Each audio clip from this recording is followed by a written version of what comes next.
Bonjour à toutes et à tous et bienvenue sur Tout savoir DCG. Tout d'abord, si tu veux aller plus loin, sache que des fiches de révision et des vidéos de correction d'annales sont disponibles dans la description. Allez, on attaque tout de suite le sujet du jour. Aujourd'hui, on se retrouve une nouvelle fois pour un exercice. Cet exercice va porter sur le tableau de flux de trésorerie, la méthode directe et la méthode indirecte, ainsi que des calculs donc de FRNG, de BFR et de variation de trésorerie.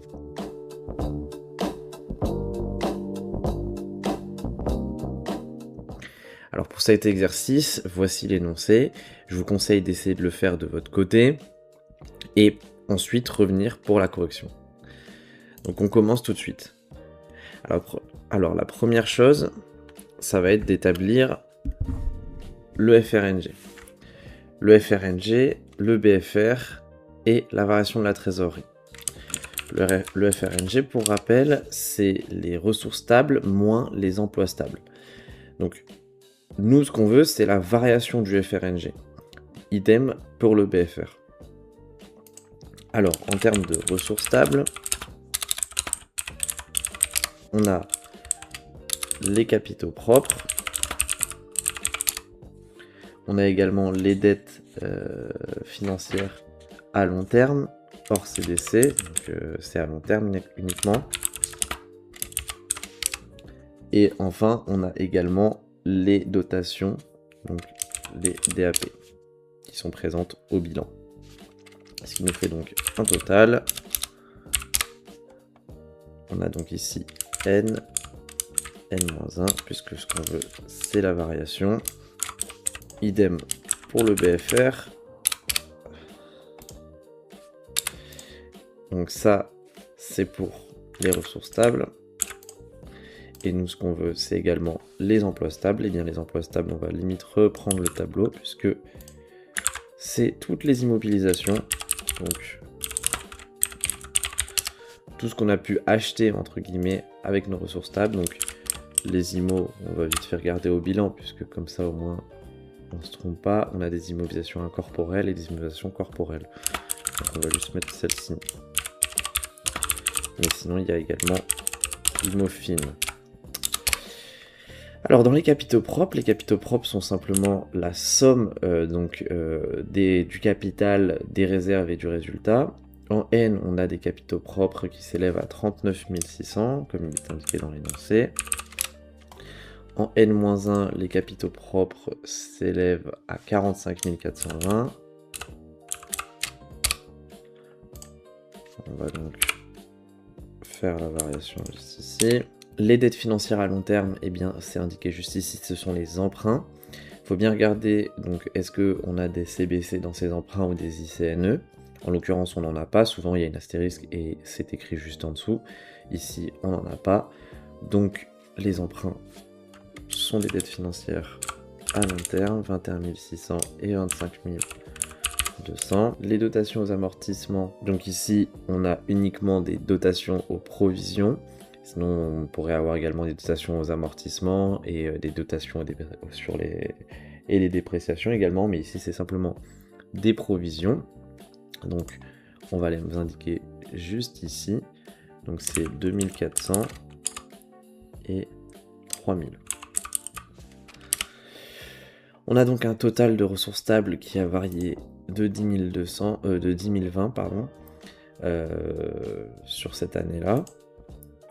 Pour les immobilisations corporelles, eh bien, on va simplement récupérer encore une fois ce qui est indiqué au bilan. Les immobilisations corporelles, c'est 6 000 en N et 5 400 en N-1.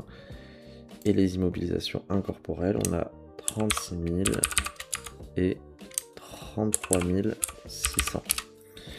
Donc notre FRNG, il est égal aux ressources stables, donc à la variation des ressources stables moins les emplois stables. Ce qui nous donne 13 020 moins 13 020 de variation. On va maintenant s'occuper du BFR puisqu'on a notre FRNG juste ici. Notre BFR maintenant, eh bien, notre BFR c'est simplement les actifs circulants, la variation, puisque nous, encore une fois, on veut la variation, mais ce sont les actifs circulants, moins les passifs circulants. Donc on va présenter à peu près la même chose. On va reprendre ceci. Ici ici, on va indiquer les actifs circulants. Donc, dans les actifs circulants, on a les créances, on a les stocks, et on a les autres créances, notamment les CCA. Notre passif circulant, on va l'indiquer juste ici.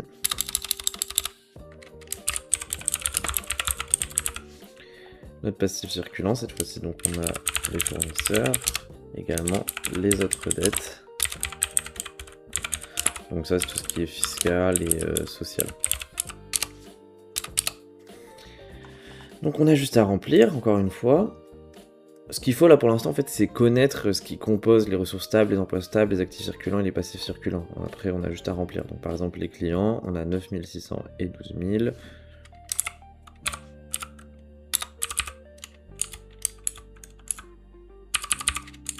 Voilà, donc on va donc pouvoir calculer notre BFR qui est égal donc à nos actifs circulants moins nos passifs circulants, donc un BFR de 8820. On a donc fait nos deux premières étapes, et à quoi ça sert? Tout ça, ça sert à calculer donc la variation de la trésorerie. Parce qu'en fait, la variation de la trésorerie, on peut la retrouver comme ça. Elle ne sera pas évidemment détaillée, mais on va pouvoir avoir une idée globale de si l'exploitation est profitable ou non.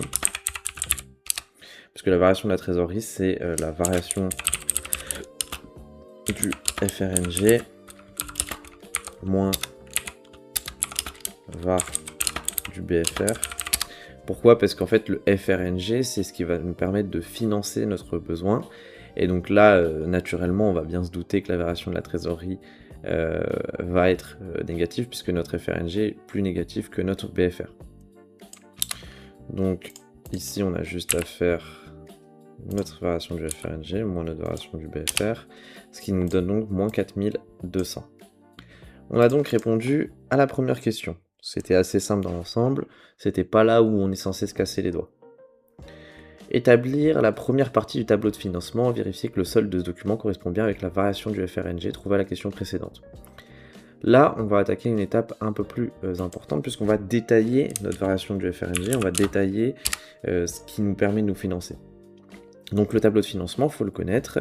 Le tableau de financement, il y a une partie emploi stable et une partie ressources stables. Donc voilà notre tableau de financement. Dans l'ensemble, le plus dur dans le tableau de financement, c'est pas de le connaître, ça va être de calculer certains postes.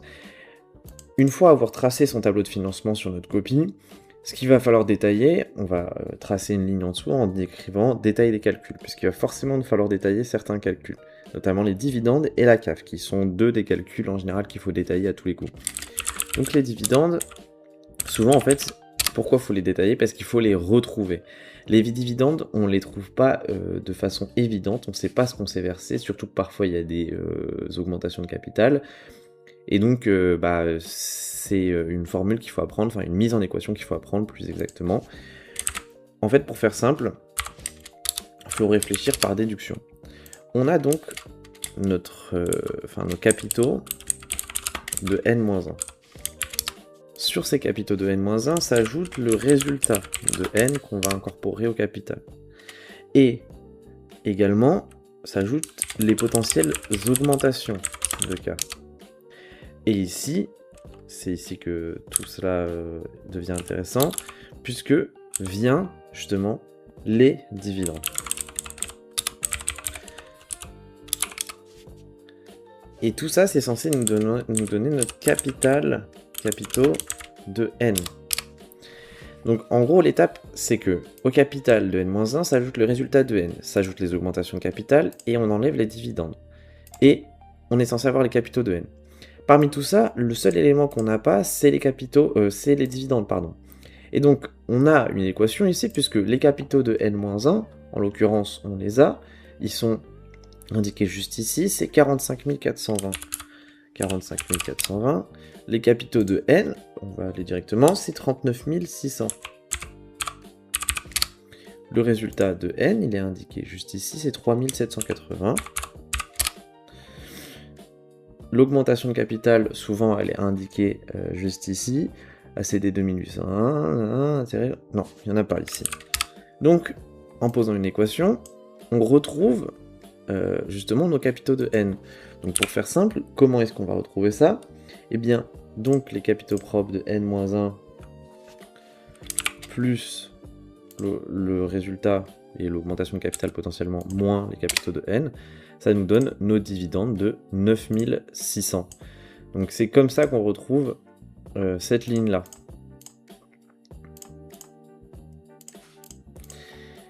Mais c'est pas tout parce que le problème, c'est que il n'y a pas que ça à calculer, il y a la CAF également. Bon, la CAF, ça va nous être très utile puisque on va s'en resservir régulièrement. Et donc, c'est important de la calculer dans tous les cas, même si on n'a pas un tableau de financement à faire, même dans tous les cas, si on a un tableau de flux de trésorerie à faire, on doit la calculer également.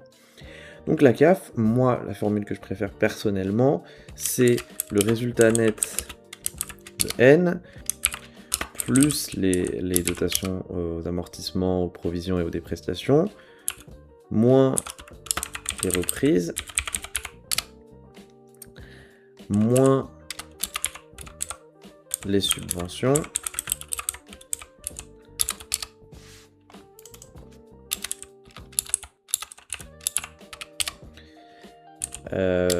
moins les produits de cession d'actifs, et plus les EMC.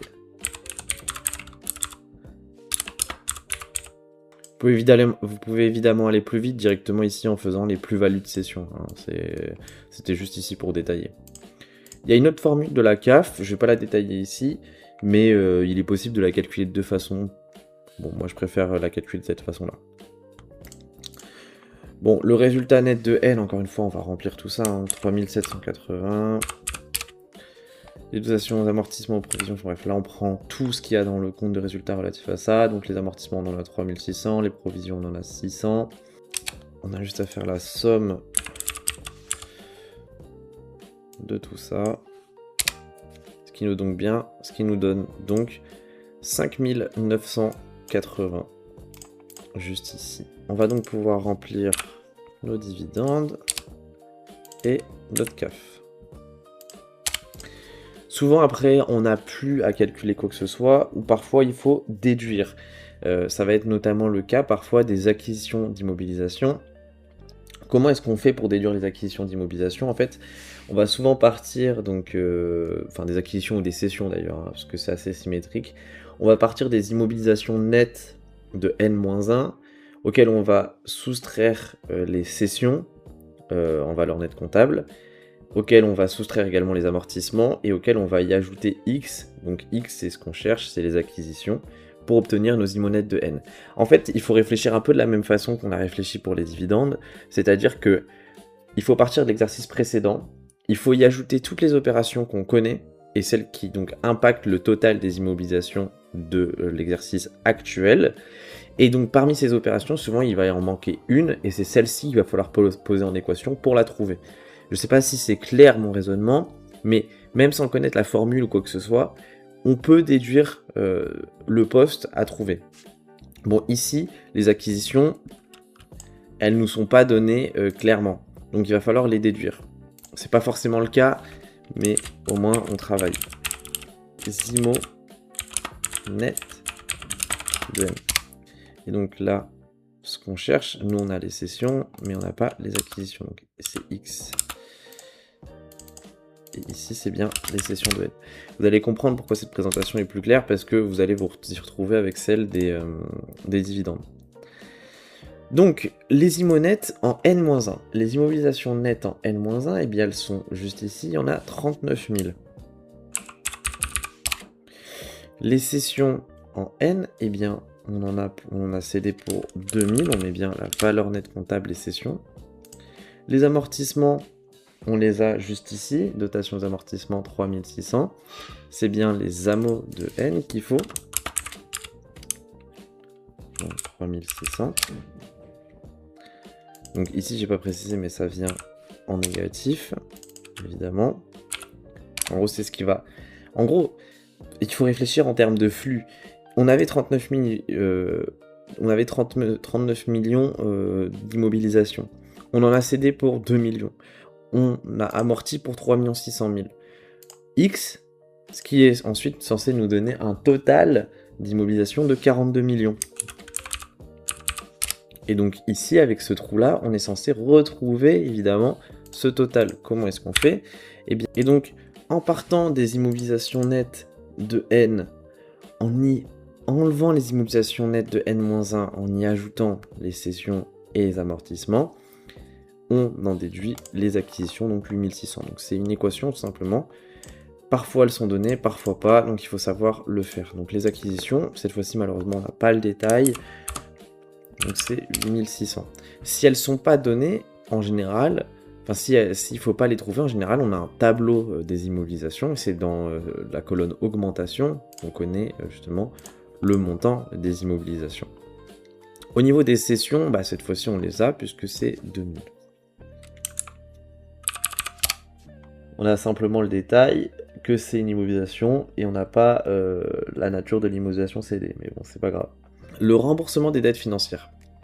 Donc le remboursement des dettes financières, il est souvent évalué par la diminution des dettes, donc par exemple là du poste emprunt qui passe de 25 200 à 21 600, et donc c'est de cette façon-là en général qu'on va évaluer le remboursement des dettes financières. Donc pour faire simple, ici on a juste à faire 25 200 moins 21 600. Ce qui nous donne donc un remboursement de dette financière de 3 600.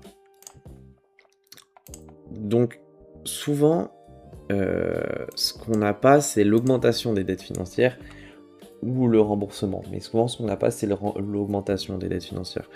L'augmentation des dettes financières, on va encore une fois le trouver par déduction. Donc ici, comment est-ce qu'on peut l'avoir ? Eh bien, ce serait dans cette hypothèse-là, puisque ici on n'en a pas, je pense, mais faudrait partir donc des emprunts n-1, auxquels on ajoute des nouveaux emprunts, et auxquels on enlève des emprunts de n. Et donc ici, on aurait notre augmentation des dettes financières.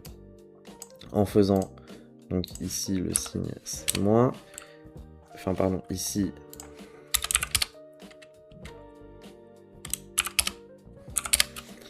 la somme de cela est censée nous donner une augmentation des dettes financières. En l'occurrence, on n'a pas de nouveaux emprunts. Souvent, il est indiqué soit dans l'énoncé, soit dans un tableau de variation des dettes financières. Donc, on n'a pas de nouveaux emprunts ici, donc on n'a pas besoin de détailler l'augmentation des dettes financières, puisque naturellement, les emprunts de n-1 moins les emprunts de n, c'est simplement la diminution, le remboursement des dettes financières. Donc, on peut naturellement dire qu'ici, il n'y a pas d'augmentation des dettes financières. En revanche, l'augmentation de capital, on peut également la calculer. C'est l'augmentation donc du capital. Ici, il n'y a pas eu d'augmentation sur le capital, ça nous serait indiqué dans l'énoncé, ou alors il faudrait le déduire à partir du compte capital juste ici, mais on remarque naturellement qu'il n'y a pas eu d'augmentation de capital. Donc c'est 0 également. On a donc notre tableau de financement, et donc comme on veut qu'il soit à l'équilibre, eh bien on va y inscrire notre variation du FRNG, qui est celle-ci.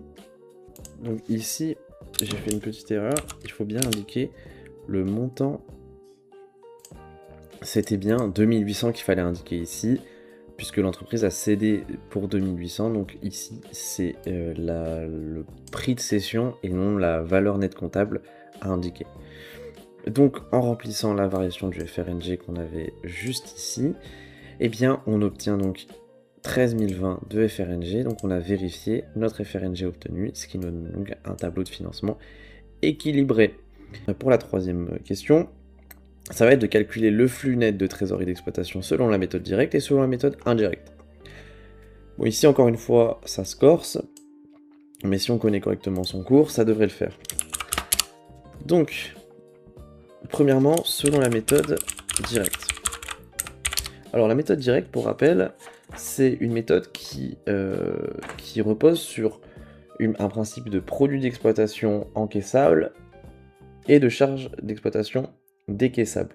Bon, je ne vais pas détailler ici, mais dans l'ensemble, Le CA, les produits d'exploitation encaissables, ça correspond au chiffre d'affaires. Les encaissements reçus des clients, c'est les encaissements clients de N, donc ça correspond donc au chiffre d'affaires, en y ajoutant les créances clients de N-1 moins les créances clients de N. C'est simplement la variation entre les créances clients de N et les créances clients de N-1. On a donc, oui, 12 000 et 9 600. Les achats de marchandises payés, eh bien ici on veut ce qui a été effectivement payé, donc on prend les achats de N c'est 30 000, moins les dettes fournisseurs de N, plus fournisseurs de N-1, pour avoir ce qui a été effectivement payé pendant l'exercice, puisqu'on ne veut pas y ajouter donc les fournisseurs de N, qui sont des dettes qu'on n'a pas encore effectivement payées. Les frais de personnel, c'est indiqué dans l'énoncé. L'IS à payer, c'est également indiqué dans l'énoncé. Les autres décaissements d'exploitation, donc en fait, on va partir des créances, donc des autres créances, auxquelles on va y enlever donc les autres dettes. Et les autres dettes, il faut également, évidemment, y ajouter les anciennes dettes, donc il faut les diminuer. Et donc les autres dettes, il faut également y ajouter les dettes de N-1, puisque ce sont des dettes qu'on a effectivement payés. Les intérêts sur emprunt, on nous indique que les intérêts comptabilisés en charge ont été effectivement payés durant les exercices. Intérêts d'emprunt 1800. Les charges exceptionnelles pour 200. Et la variation des autres créances d'exploitation, eh bien c'est rien d'autre que donc les 6000 de créances d'exploitation qu'on a, donc deux autres créances d'exploitation de N-1 qui ne sont plus forcément des créances puisqu'elles étaient en N-1 et 4800 en N, et donc ça fait 1200, qui nous donne donc un FNTE de 14 800. Bon, pour le FNTI et le FNTF, eh bien ça va être assez rapide puisque on peut se baser directement sur le tableau de financement qu'on a établi précédemment. Au niveau du FNTI, on a en soustraction les acquisitions d'IMO, donc les investissements réalisés, auxquels on y ajoute les cessions d'IMO, puisque ça nous permet de nous financer. Les réductions d'immobilisation financière, on n'en a pas, ce qui nous donne donc un FNTI de 5800, donc moins 5800. Cet FNTI, comment il s'interprète? Pour faire simple, c'est ce que l'entreprise a investi. Donc il est souvent, il est quasiment 100% du temps négatif. Et en fait, justement, c'est ici qu'on va chercher à s'intéresser si est-ce qu'on arrive à financer notre FNTI, est-ce que les acquisitions d'immobilisation sont financées, enfin sont suffisamment financées. Et donc ici, on va calculer notre FNTF. Notre FNTF, pareil, si on a fait notre tableau de financement avant, eh bien ça va découler, puisque on a nos dividendes, moins nos dividendes, on a notre augmentation de capital ou notre réduction, donc plus, moins, augmentation, réduction, vous avez compris.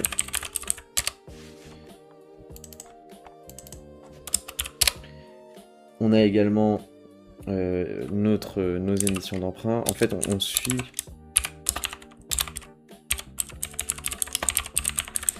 suit simplement ce qu'il y a juste ici, puisque on a nos dividendes, on a nos augmentations de capital qui sont dans nos dividendes, évidemment. Enfin, qui sont dans nos dividendes, qui ont impacté nos dividendes. On a les émissions d'emprunt également dans nos tableaux de financement et nos subventions qui sont dans notre CAF. Et à ça, il faut y enlever le BFR, le financement. Bon, je vais même pas l'expliquer ici puisque ça tombe, enfin c'était très rare, donc vaut mieux se concentrer sur cette partie-là d'abord. Nos dividendes, on les a déjà calculés, donc ça va aller assez vite. Notre augmentation de capital, il n'y en a pas, et nos émissions d'emprunt, il n'y en a pas.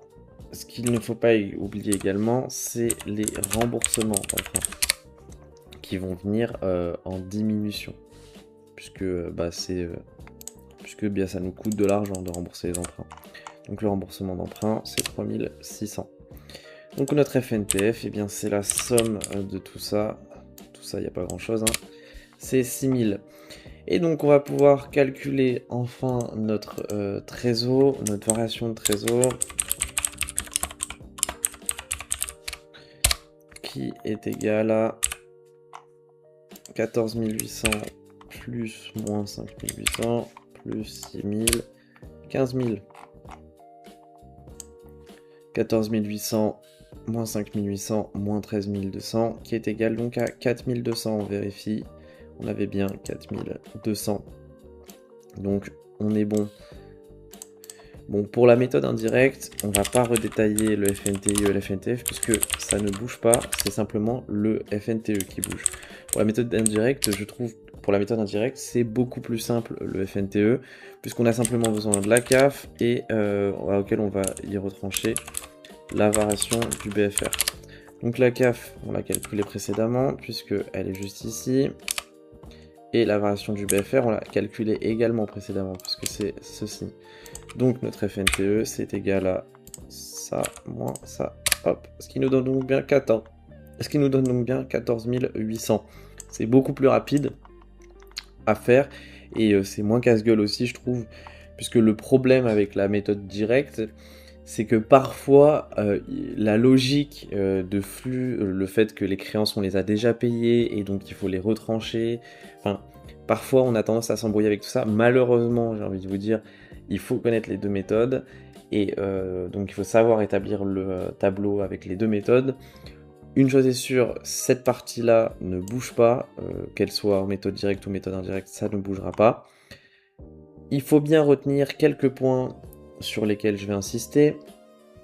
Premièrement, la façon dont on va déterminer les dividendes, la CAF, l'acquisition des immobilisations, il faut bien partir de l'hypothèse de l'équation, à savoir qu'on a un résultat à la fin.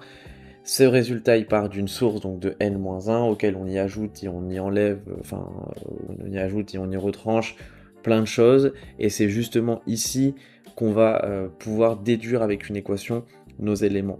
Donc c'est comme ça qu'on établit nos tableaux de financement. Évidemment, ici c'est allé assez vite puisqu'on avait déjà établi nos tableaux de financement, mais je vais pas, ça sert à rien de, mais je vais, mais concrètement, évidemment, si on n'avait pas établi nos tableaux de financement précédemment et qu'il fallait calculer les dividendes, eh bien il aurait fallu faire exactement la même chose s'il fallait directement établir notre FNTF. De même pour les acquisitions, les cessions d'immobilisation, etc. Donc je trouvais que cet exercice était assez complet, qui répondait à pas mal de choses. Il y a certains points sur lesquels il ne faut pas s'embrouiller les pinceaux, notamment celui-ci. Les cessions d'immobilisation, il faut bien mettre le produit de cession et non la valeur nette comptable de cession. Également au niveau des amortissements pour le calcul de la CAF, donc les dotations amortissements, c'est bien ceux qu'on retrouve directement dans le compte de résultat. Dans l'ensemble, c'est à peu près tout. Donc merci pour votre visionnage, on se retrouve très vite pour une prochaine vidéo. N'hésitez pas si vous avez des questions et n'hésitez pas à regarder les fiches en description si vous êtes intéressé, ça soutient grandement la chaîne et à très vite.